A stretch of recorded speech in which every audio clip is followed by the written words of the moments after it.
All right. Hello, everybody. First of all, my name is Ben Lennox. I'm a member of our executive council here at Western Albemarle. I'm a senior.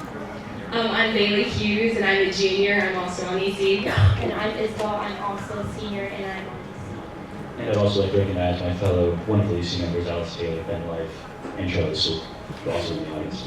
So, our presentation is on our WAS with a Cause Community Service Day. We've only done one, but it's annual. It started last year, so we did next slide, please. Alright, so we start with a question. How many of you wish you did more community service, but you don't have enough time, you don't know where to do it? So show of hands, how many of you wish you did more community service? Exactly, it's all of us. So our students had the same problem. They all wanted to do more community service, but they didn't have the time because they're all busy high school students, and they didn't know where to do it. There's so many options, but they seem hard to find where exactly we needed the help. So that's why Western created our WAS with a Cause Community Service Day. So, WAS with a Cause is a school-wide community service day. So every student is given the opportunity to either stay on campus and help out, or go off campus and help people in the community. Our goal was to improve both our high school, that community, that smaller area, as well as our larger Crozet and Charlottesville community. The idea actually came from a Fluvanna County High School shared a presentation from 2 years ago. Actually, you guys had the same little community service day, so that actually did come from this conference a couple years ago, so that just goes to show how you can take something from another school, from this conference, and bring it back into your school. And yeah, huge projects from everyone in the community, so we can have as much broad-reaching impact as possible. Logistics-wise, our leadership program at Western is pretty huge. We have a lot of students, and we divide them up into groups, each group assigned to creating a single project for students to work on. So we had sponsors, we had people harassing sponsors across the county, which was good. Got a couple of notes, it was fine.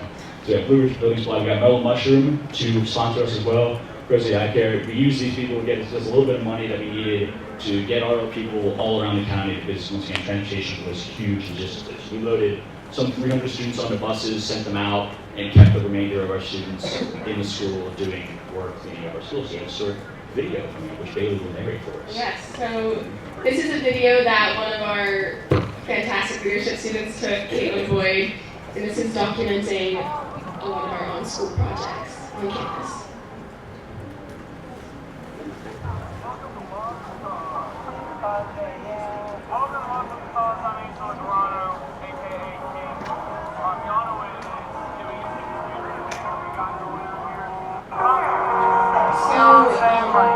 How this works is that we let students select what project they want to do. We do this during our homeroom classes. They take a survey, and then we figure out logistically how many students can go to which project. We also allow specific teams and clubs to collaborate to figure out if they want to do something as a club or a sports team. So that gives the teams the opportunity to bond together, helping our community, which is really cool. Talk about some of those as they come up.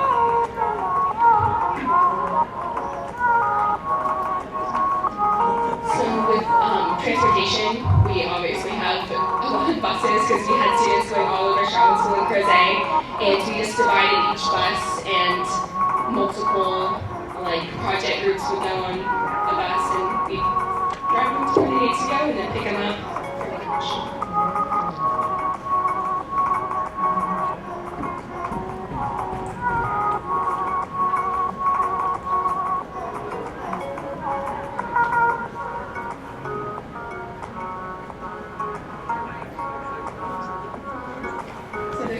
Painting our stairwells. So we did, our school really likes painting all over, so we have paint all over our school. And that was just painting the stairwells with murals. This is our courtyard cleanup. Our courtyard was in desperate need of some weeding. This is painting our stadium bathrooms.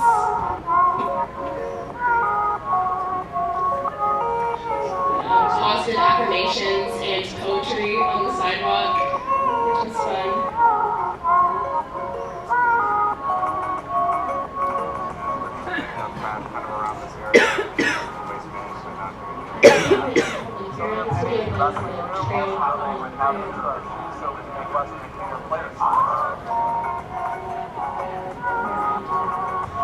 Painting our A-wing. Oh wait, no, this is the Oh, this is what the wrestling team did. They cleaned up their like sports wing in their wrestling room. We also have a large group of students who decided to stay on campus, and so they worked on like cars from Meals on Wheels or veteran cars. Yeah, and we did like wild rock, like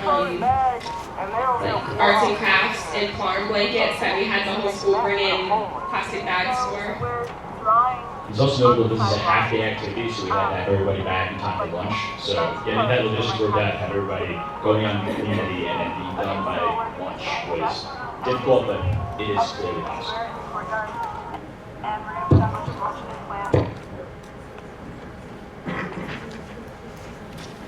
Yeah, so this is just once again some of the projects we had. We can kind of skip through these slides, just keep them on for a second. We had a lot of projects. And I think this is one of the big critical things that led to our success is it wasn't just leadership groups making these projects. There were also, can you go back on that? Yep.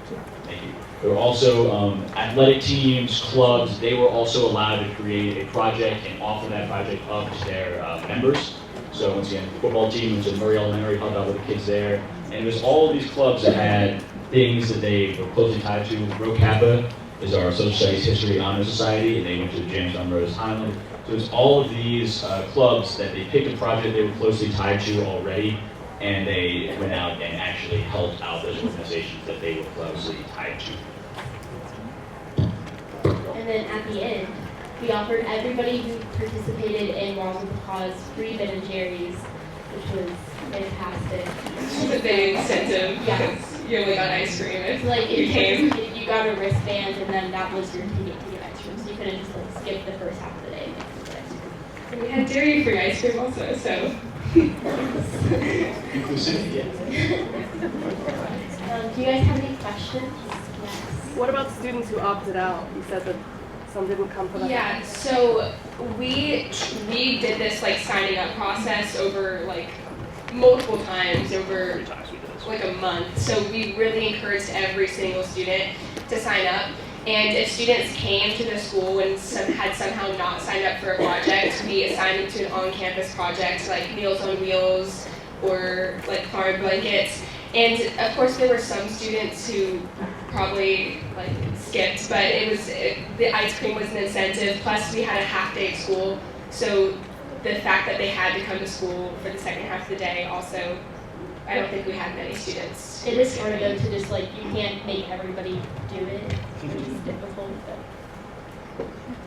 Back then. Financially, how was it possible? Like, was it a hard obstacle to overcome with like the buses going to different areas? Financially. Yeah. So that's why our sponsors are super important. So like right now we're in the sponsor stage. We're trying to get all of our finances set up for this year. But it definitely would not be possible if we didn't have donations from sponsors. Exactly. We spent a lot of time applying for grants as Yeah. well. There are multiple organizations in Charlottesville, usually bigger, like grocery store chains, who do have grants for community service activities like this one. So just search those up and you'll be able to find plenty of area that you can apply to. Anybody else? Any more questions? All right. Thank you guys.